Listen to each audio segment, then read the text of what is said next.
Hello students, welcome to our channel Reminds Education. I am your mentor Ajay sir, and today we are going to cover a very beautiful poem from your syllabus, Dust of Snow, जिसके poet है Robert Frost. एक छोटी और meaningful ये poem है।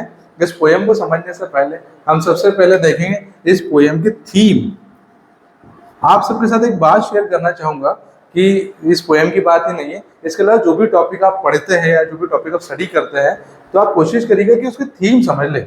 एक बार जब हमें थीम समझ में आ जाएगी ना, तो हम उसको बहुत आसानी से डील कर पाएंगे, क्योंकि एग्जाम में क्वेश्चन आएगा और वो भेज बदल के आएगा, वो कैसे भी आ सकता है। तो उस क्वेश्चन को समझना बहुत जरूरी है। एक बार हमें उसकी नस पकड़ में आ गई कि उसकी बीमारी क्या है, तो उसका सॉल्यूशन हम आसानी से लिख पाएंगे। तो थीम को समझ लीजिएगा कि ये पोएम की थीम क्या है। इस पोएम की हम बात करें तो पोएम नेचुरल एलिमेंट्स के ऊपर बेस्ड है। मतलब हमारी लाइफ में नेचर एक वाइटल रोल प्ले करता है, और सबसे बड़ी बात रॉबर्ट फ्रॉस्ट इसमें समझाना चाहते हैं या एस्टेब्लिश करना चाहते हैं इम्पोर्टेंस ऑफ नेचर। नेचर का हमारी लाइफ में इम्पोर्टेंस है। साथ ही साथ ये पोएम हमें बताती है कि पावर ऑफ नेचर, कि नेचर का पावर क्या है। और एक और बात हमें समझ में आती है इस पोएम से कि जैसे हमारी लाइफ में बहुत सारी प्रॉब्लम्स होती है, स्ट्रेस होते हैं, टेंशन होती है, वरीज होती है, तो ये सारी वरीज को कहीं ना कहीं क्योर करने की जो एबिलिटी है वो नेचुरल एलिमेंट्स के अंदर ही है। नेचर ही जो है वो हमारी प्रॉब्लम को सॉर्ट आउट करती है। कभी आप लाइफ में बहुत स्ट्रेस फील करिएगा या कभी बहुत टेंशन हो आपको, तो आप किसी भी ऐसे सीरीन प्लेस पर चले जाइए या किसी नेचुरल स्पॉट पर चले जाइए, आपको एक शांति का अनुभव होगा, एक आत्मिक शांति आपको महसूस होगी। और आप देखें कि हमारे जितने भी मॉन्क्स है या हमारे जितने भी रिलीजियस पर्सन है, वो ऐसी जगह पर जाकर ही तपस्या करते थे और उनको शांति की अनुभूति होती थी। चलिए, तो थीम ये बताती है कि प्रकृति या जो नेचर है वो हमारी मेंटल या फिजिकल जो भी इलनेस है उसको क्योर करती है। साथ ही साथ हमें समझाती है एक बात और कि लाइफ में प्रॉब्लम्स तो आएगी। जैसे क्रिकेट मैच देखते हैं आप लोग शायद क्रिकेट के शौकीन होंगे, तो लाइफ में कभी फुल टॉस बॉल भी आता है, कभी यॉर्कर आता है, कभी चाइना मैन आता है, कभी गुगली भी आ जाता है। तो उन बॉल्स को फेस करना है। एक अच्छा बैट्समैन वही होता है कि लाइफ में आने वाली प्रॉब्लम्स को फेस करे, वो रुक नहीं जाए। अगर हम उससे रुक जाएंगे तो हम आगे कभी बढ़ नहीं पाएंगे। एक अच्छी फ्रेज आपके साथ में शेयर करूंगा, silver lining in a dark cloud, यानी हर अंधेरे में एक उम्मीद की किरण होती है। चलिए, अब बातें हम खत्म करते हैं और अपनी पोएम की ओर बढ़ते हैं। So I am going to recite the poem for you people. आप लोगों के लिए पोएम को रिसाइट कर देता हूँ। The way a crow should down on me, the dust of snow from a hemlock tree has given my heart a change of mood and saved some part of a day I had brewed। Poem को हमने पढ़ लिया है। अब देखते हैं इसमें difficult words कौन से आए हुए हैं। तो ऐसे खास हो डिफिकल्ट वर्ड्स नहीं है, फिर भी एक वर्ड शुक डाउन हमें ऐसा लगता होगा शायद कि थोड़ा सा कंफ्यूजिंग है, तो कंफ्यूज होने की जरूरत नहीं है। शुक डाउन यहाँ पर शेक का पास्ट टेंस है। शेक वर्ब आपने पढ़ी होगी, shake, shook, shaken. Every verb has 3 forms. अगर आपको याद नहीं हो तो याद जरूर कर लीजिएगा कि हर वर्ब के 3 फॉर्म्स होते हैं। तो शेक का सेकंड फॉर्म यहाँ पर शुक दिया हुआ है। इसके बाद dust of snow. Dust of snow में डस्ट वर्ड जो यूज हुआ है वो स्मॉल पार्टिकल्स ऑफ स्नो के लिए यूज हुआ है, कि जो बर्फ के छोटे छोटे फाइन पार्टिकल्स है उन्हें यहाँ डस्ट के रूप में यहाँ पे कहीं ना कहीं सिंबलाइज किया है पोएट ने। इसके बाद हेमलॉक ट्री। हेमलॉक ट्री एक पॉइजनस ट्री है।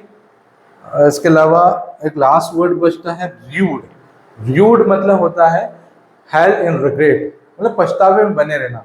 किसी चीज का हमारे लाइफ में पछतावा होता है तो उसी को लेकर बैठे होते हैं। तो ये सारे डिफिकल्ट वर्ड्स है। इसके अलावा कोई डिफिकल्ट वर्ड आपको लगता है तो आप कमेंट सेक्शन में जाके कमेंट कर सकते हैं, उसका आंसर हम देने की कोशिश आपको करेंगे।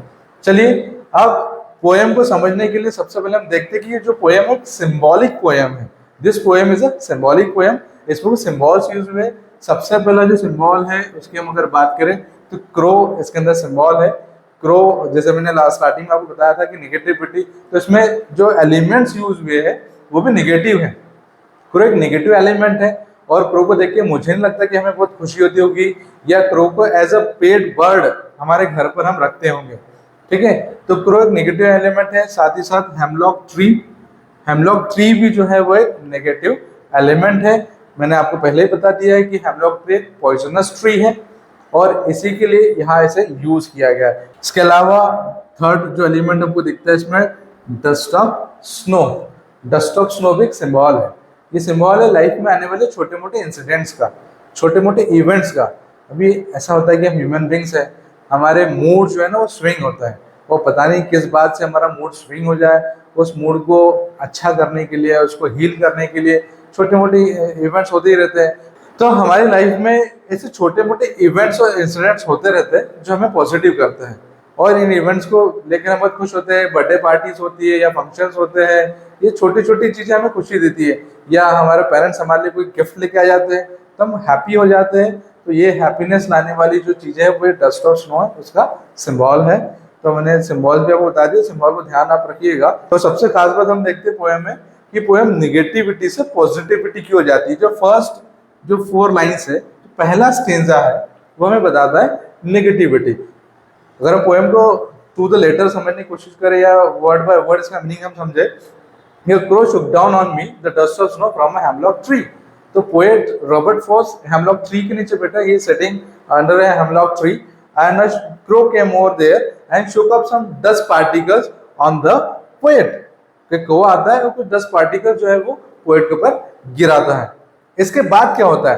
तो दूसरा जो स्टेंजा हमको है, जो दूसरी जो 4 लाइन्स है, सेकंड 4 लाइन्स, ये हमें बताती है कि चेंज इन द सिचुएशन, मतलब नेगेटिविटी थी, यहाँ पर हमें दिखता है कि पोएट अपसेट है, लाइफ में हैप्पी नहीं है, और उस नेगेटिविटी से वो कहा जाता है पॉजिटिविटी में आ जाता है, वो पॉजिटिव हो जाता है। तो कैसे पॉजिटिव होता है? तो ये जो डस्ट ऑफ स्नो है, ये कहने के चेंजिंग एलिमेंट बनकर उसकी लाइफ में आता है, और जो नेचर यहाँ पे एक रोल प्ले करती है, और वो अपनी रेवरी से या अपने ड्रीम से बाहर आता है। वो सोचता है कि अरे यार, व्हाट आई वाज डूइंग तो has given my heart a change of mood, और यहाँ पर उसका जो हार्ट है वो चेंज हो जाता है, उसका मूड चेंज हो जाता है। वो नेगेटिव था, वो अपसेट था, वो डिस्ट्रेस था अपने लाइफ में, लेकिन अब डिप्रेशन से बाहर आकर वो यहाँ पर पॉजिटिव हो गया है। Has given my heart a change of mood, यहाँ पोएट का मूड बदल के हमको दिखाई दे रहा है। And saved some part of a day I had rued, और साथ ही साथ वो एक रिलीफ भी ले रहा है। वो अपने आप को सोच रहा है कि मैं रिलीव हो गया उस स्ट्रेस से, मैं बाहर निकल आया हूँ, और थैंक गॉड कि मेरा जो दिन का बचा हुआ समय है, of a day I had rued, है ना, यहाँ saved some part of a day I had rued, तो दिन का जो बचा हुआ समय वो मैंने बचा लिया है, अब मैं ड्रीव्ड में यानी पछतावे में उसको वेस्ट नहीं करूंगा। तो ये यहाँ डे यूज हुआ है, आप उसको लाइफ का पार्ट भी ले सकते हो। तो इस तरह से पोएम हमको समझाती है कि लाइफ में नेगेटिविटी तो आएगी ही, नेगेटिव एस्पेक्ट्स आएंगे, स्ट्रेस आएगा, टेंशन आएगी, उसमें हमें पॉजिटिव होना है और पॉजिटिव होकर ही काम करना है। तो आई होप आपको ये पोएम समझ में आ गई होगी। इसके बाद हम देखेंगे कि पोएम में यूज होने वाले जो पोएटिक एलिमेंट्स है या पोएटिक डिवाइसेस है, उसके बारे में हम बात करेंगे। तो आपको और थोड़ा सा विजन क्लियर हो जाएगा इस पोएम के बारे में। तो चलिए हम देखते हैं पोएटिक डिवाइसेस। अब हम बात करते हैं पोएटिक डिवाइसेस की। इसमें सबसे पहले है हमारा इमेजरी। इमेजरी वो इमेजिनेशन होता है जो आप विजुअलाइज कर सकते हैं, जिसका आपको विजुअलाइजेशन होता है।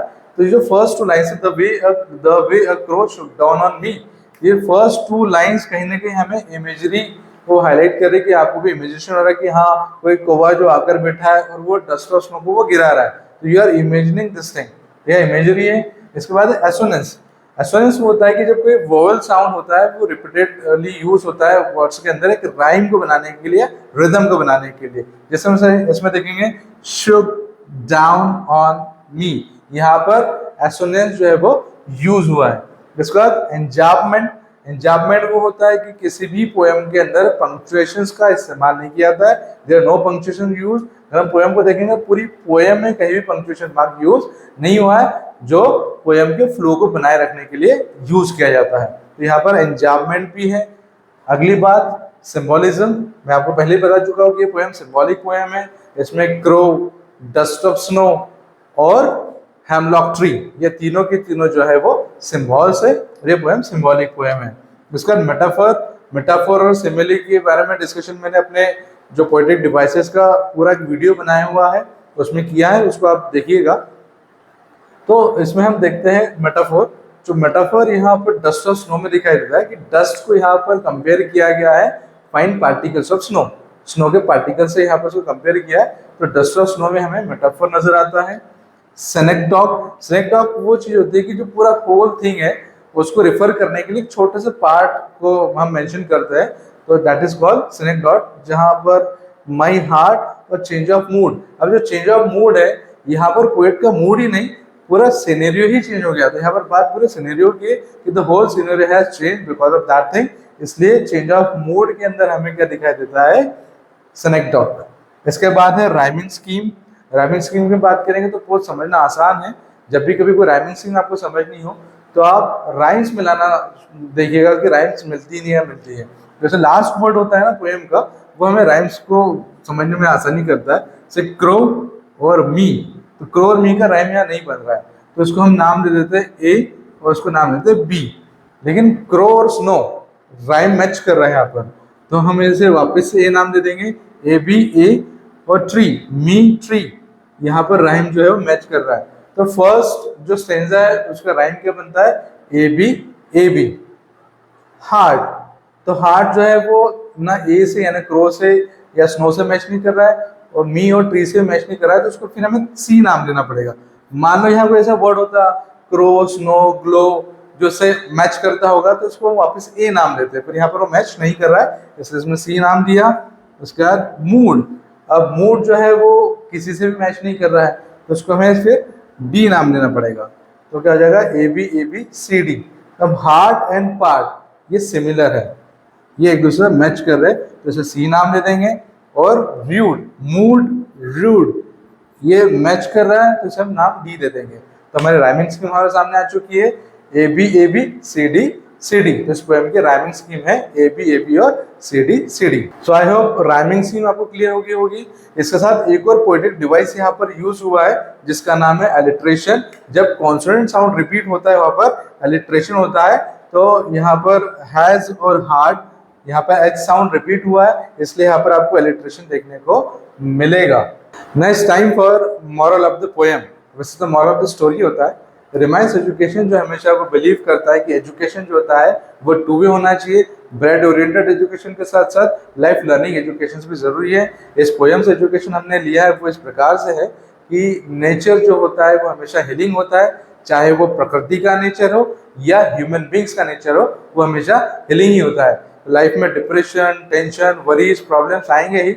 हर्डल्स आते हैं हमें स्ट्रांग बनाने के लिए, मजबूत बनाने के लिए। तो लाइफ में स्ट्रांग बने रहिए और एग्जाम को भी आप उसी तरह से लीजिएगा। कोई ना कोई डिस्ट्रप्शन आपके लाइफ में आएगा जो आपके लाइफ को एंटायरली चेंज कर देगा और आपका जो डे है या आपका जो बचा हुआ टाइम है, बची हुई लाइफ है, वो वेस्ट होने से बच जाएगी। इसलिए my dear students, take this lesson in a positive manner और आज से ही पूरी प्लानिंग कर लीजिए कि आपको किस तरह से एग्जाम की तैयारी करनी है। इसके लिए आपको हेल्दी रहना है, हेल्दी फूड खाना है, समय पे सोना है, समय पे जागना है और अच्छे से पढ़ाई भी करना है और हम साथ में मिलकर इसकी तैयारी करेंगे। Thank you very much.